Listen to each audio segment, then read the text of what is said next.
During the scene in Kalm, when Cloud tells what happened in Nibelheim, Tifa decides to speak up. What she reveals isn't in the game, a side story, an impossible girl, and a secret that should never have come to light.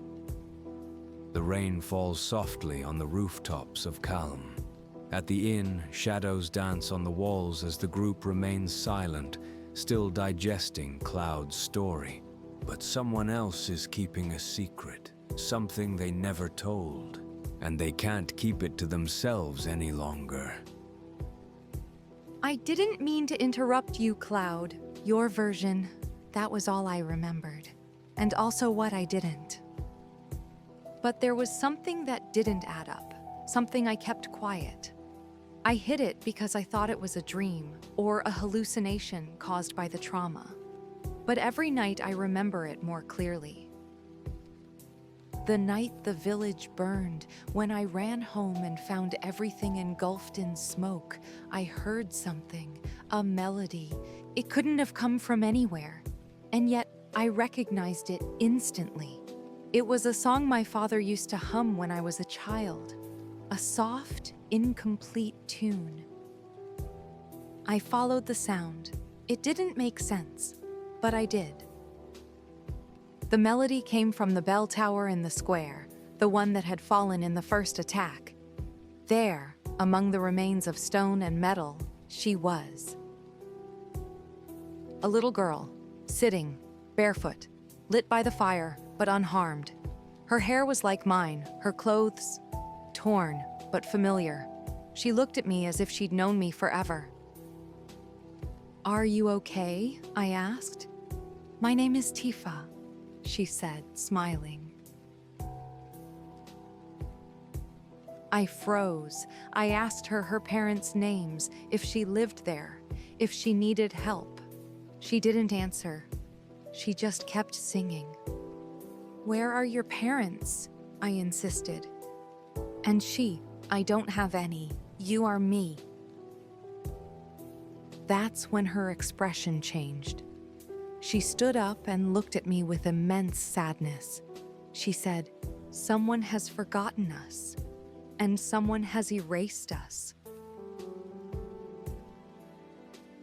Then he turned and walked through the rubble as if he were passing through it, and he disappeared. Everyone in the room falls silent. Tifa's words don't fit with what was known, but something in her tone, in her gaze, makes it impossible to doubt. "Did you see her clearly, Tifa?"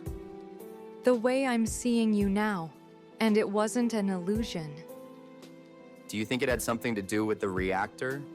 I don't know, but ever since then, I've been missing memories, things I should know, as if a part of me went with her. A manifestation, a reflection. The soul can take forms if subjected to extreme trauma. Are you saying there was a copy of you wandering around Nibelheim, a ghost, Tifa? I don't know what it was. I only know I wasn't dreaming. And ever since that night, every time I sleep, I see her again, at the edge of my vision, in the windows of abandoned houses, even in Kalm.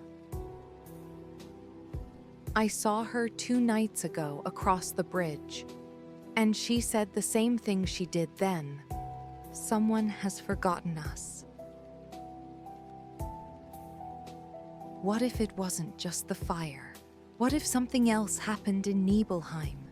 Something that affected our minds, our memories?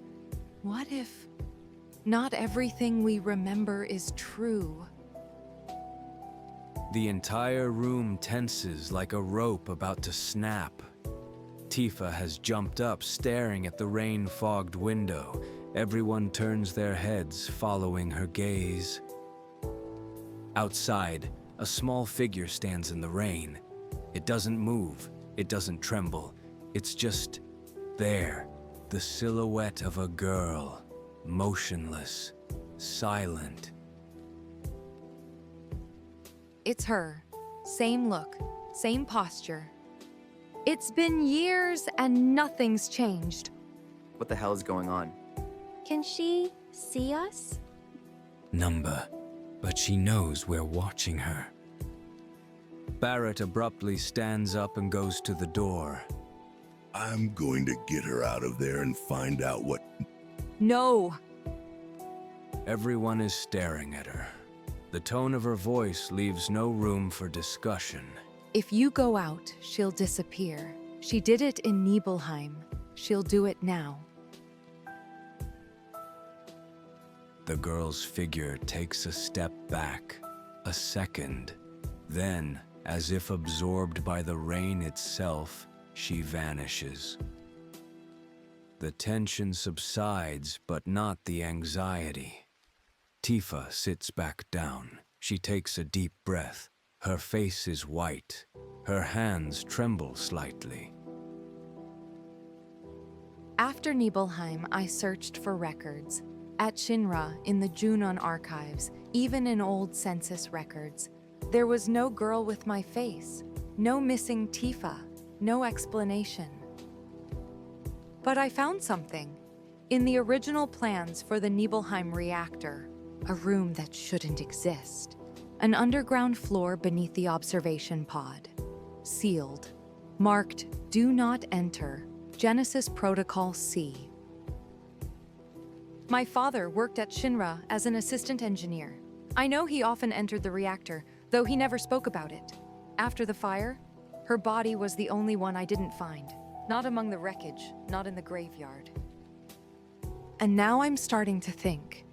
That girl has something to do with that room. And with him. I don't think it's an echo, not a single vision. I think the girl is proof of something that was done in secret, beneath our feet. And if she's back, then that experiment isn't over. No one speaks. The fire sparks. Time seems to have stopped. What if that room still exists? We can go back. Check it out. But if it's been sealed since before the fire, who opened it now? Or, what came out of there? A gust of wind partially extinguishes one of the lamps. The light flickers. The rain picks up. Tifa turns to Cloud. You said you killed Sephiroth there, right? Yes, I threw him into the reactor core. So, why were there 2 doors open that night? And why did only one of you come back? The fire still burns in the fireplace. Everyone's gaze remains fixed on Tifa, and the echo of that little girl still resonates in everyone's memory. Who was she really? What was the Nibelheim reactor hiding? And what part of the story still remains buried beneath the ashes? If this story captivated you, if you want us to continue exploring this mystery, leave it in the comments. Tell us what you think that girl was. And if you want more dark, secret, or never-before-told stories from the Final Fantasy VII universe, subscribe to the channel, ring the bell, and get ready to discover what no one else remembers. Until next time.